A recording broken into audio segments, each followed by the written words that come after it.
அஸ்ஸலாமு அலைக்கும். இன்றைக்கி மண்டே. நேற்றே பார்த்தீங்கன்னா அப்படின்னு ஸ்நாக்ஸ்க்கு சாக்லேட் கொழுக்கட்டை தான் வேணும்னு சொல்லிவிட்டு அதுக்காக காலையிலே ரெடி பண்ணிகிட்டு இருந்தேன். நம்ம வீட்டில் அரிசி மாவு இருக்கும்ல, அது நல்லா பிசைஞ்சாச்சு சுடு தண்ணி ஊற்றி.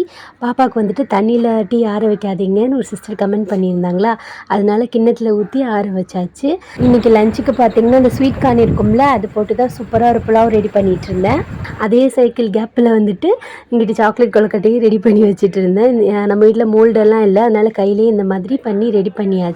தனியும் அடுப்பில் வச்சுட்டு எல்லா கொழுக்கட்டையும் இதே மாதிரி ரெடி பண்ணி வச்சிட்டோம்னா குக்கரில் வச்சு இந்த மாதிரி இட்லி தட்டில் வச்சு அவிச்சோம்னா சூப்பராக கொழுக்கட்டை ரெடி ஆயிடுமா.